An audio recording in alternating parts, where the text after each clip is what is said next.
If waiting for the long-promised Chromatica Ball film the past 2 years gave you a migraine worthy of a holy wafer known as Nurtec ODT, you must be a Lady Gaga fan.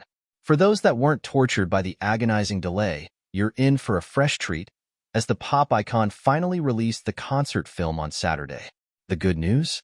It's as bonkers, brash, and unabashedly pop as the Chromatica album that inspired it, and even contains an exciting tease for LG7, the fan-given nickname for the next album in Gaga's oeuvre.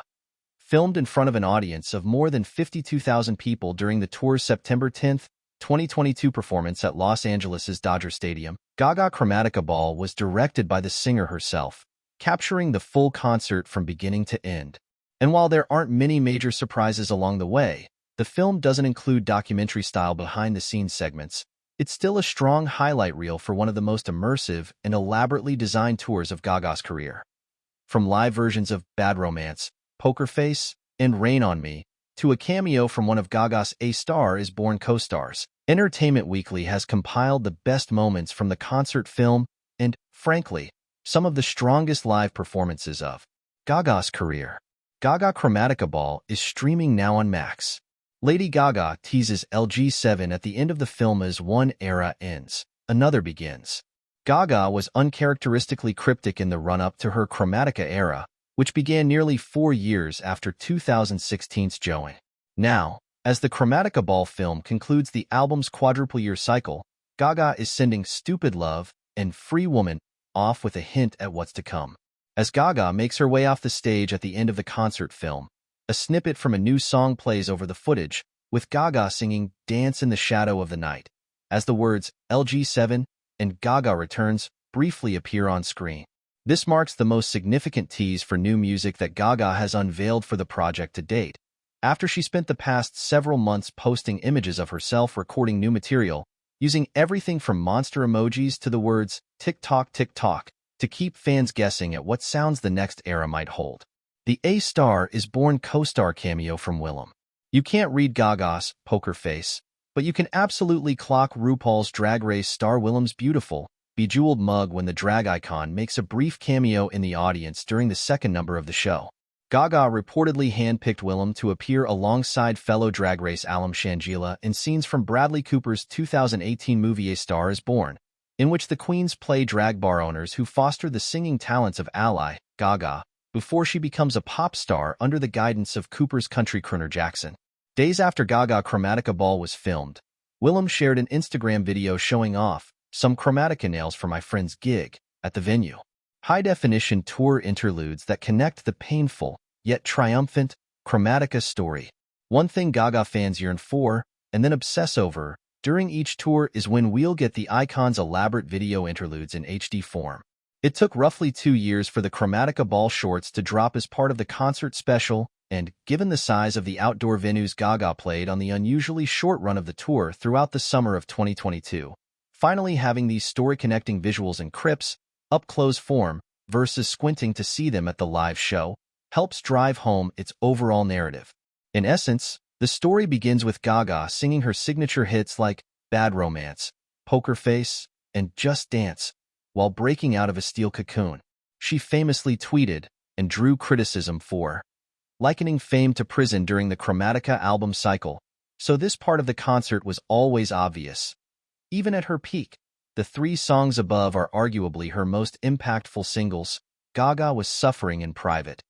Cut to the stark interlude that shows her on a cold operating table, nodules attached to her head, splayed out for the world to see, like a medical patient wasting away in plain sight.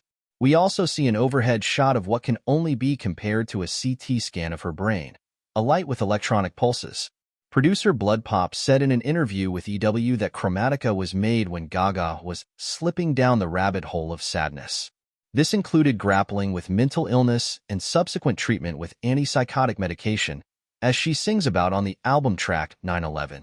Medication is not fun to talk about for most people, but it's a very real part of modern life for those who need it, Blood Pop told EW at the time. This was her truth, and she wanted to write about it even though she knew it would be painful to go there. Now that we have the visuals, the album's messages about overcoming trauma and pain, both physical and mental, as Gaga also has fibromyalgia through song. and even the textures of the brutalist structure of the Chromatica Ball stage become clearer. The sour candy screaming still slaps. There was a time when it seemed likely that Gaga's Blackpink collaboration, Sour Candy, might be released as an official Chromatica single, but, like Art Pop, Act 2, that fantasy never materialized.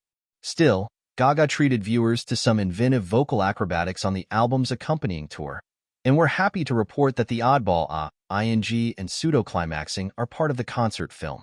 Topping things off, Gaga kicks off the moment by asking the audience, "Are you a hard, gummy, or a stringy candy, LA?" The Bad Romance and Hold My Hand fire effects still scorch eyebrows. Even if you didn't see the memes about Gaga's Chromatica Ball pyrotechnic displays being hot enough to melt the House Labs foundation right off your face, you can still practically feel the heat while watching the concert film at home. The effects begin during the tour opener, Bad Romance, and die down in the middle of the show, only to reappear as fiery flames again during the epic Hold My Hand finale. The live version of Replay solidifies its might.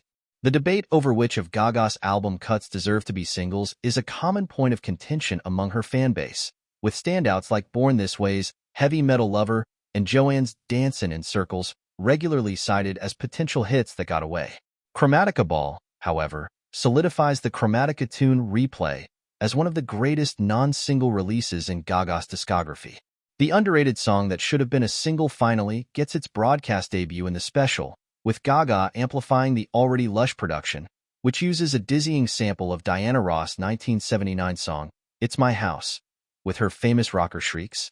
It can be hard to preserve the wallop a good banger packs when playing it on stage with live instruments, but the sledge-hammering chorus of the original still hits hard, accompanied by Gaga's backing band on guitars and keyboard. I'd already begun working on the Replay instrumental outside of the Gaga project. Before I played it to Gaga and Blood, it was a sketch I had based around the sample producer Burns previously told EW. When Blood Pop heard it, he suggested I rework it to fit a song they had started writing together called Replay. It was the last song we finished for the album, I think. Multiple piano ballads with intimate camera angles, from Shallow to Angel Down, and some politics. As easy as it is to get lost in a classic Gaga hook as it throbs over an electro-dance bass line, the 38-year-old pop star always pays tribute to her roots as a singer-songwriter behind the piano. Here, we get perhaps the most extended showcase of her balladry to date, with Gaga cycling through 5 songs accompanied by nothing but her voice and fingers on the keys. As goofy, let's be real, as the lyrics to Born This Way may sound sung in earnest at the piano, there's no denying the spine-tingling experience of hearing Gaga's voice echo throughout an arena. Coupled with her calls for queer rights and staunch criticism of anti-abortion legislation that swept the country shortly before the special was filmed, the moment registers as all the more powerful.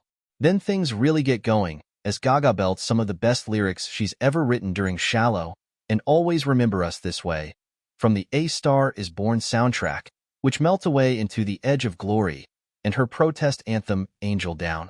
Though it's not the same Gaga who gave the impassioned Prime Rib of America speech against the Don't Ask, Don't Tell policy in 2010, or the Gaga who spoke through tears in Florida after the Pulse nightclub shooting, her criticizing policy through art is a welcome return for the rebellious pop star fans fell for at the end of the aughts. The final Put Your Hands Up count is, if you've seen Gaga on tour, you know you're going to be instructed, commanded, or forced to put your hands up in some form. In total, Gaga shouts for the Los Angeles crowd to lift their arms no less than 45 times. Yes, we counted. Averaging out to the Oscar winner uttering her signature concert phrase at least once every 2.5 minutes throughout the 113-minute special. Sometimes, Gaga delivers variations of the decree, ranging from the traditional, put your hands up, to put your effing hands up, and even, I'll get him hot, put your FING hands up, to the tune of Poker Face. There's even a portion during Love Game, in which she says it 5 times in less than 6 seconds. Anyway, the whole thing ends with a shot of Gaga, you guessed it, with her steel chromatica claw held high in the air. So, Mother practices what she screeches.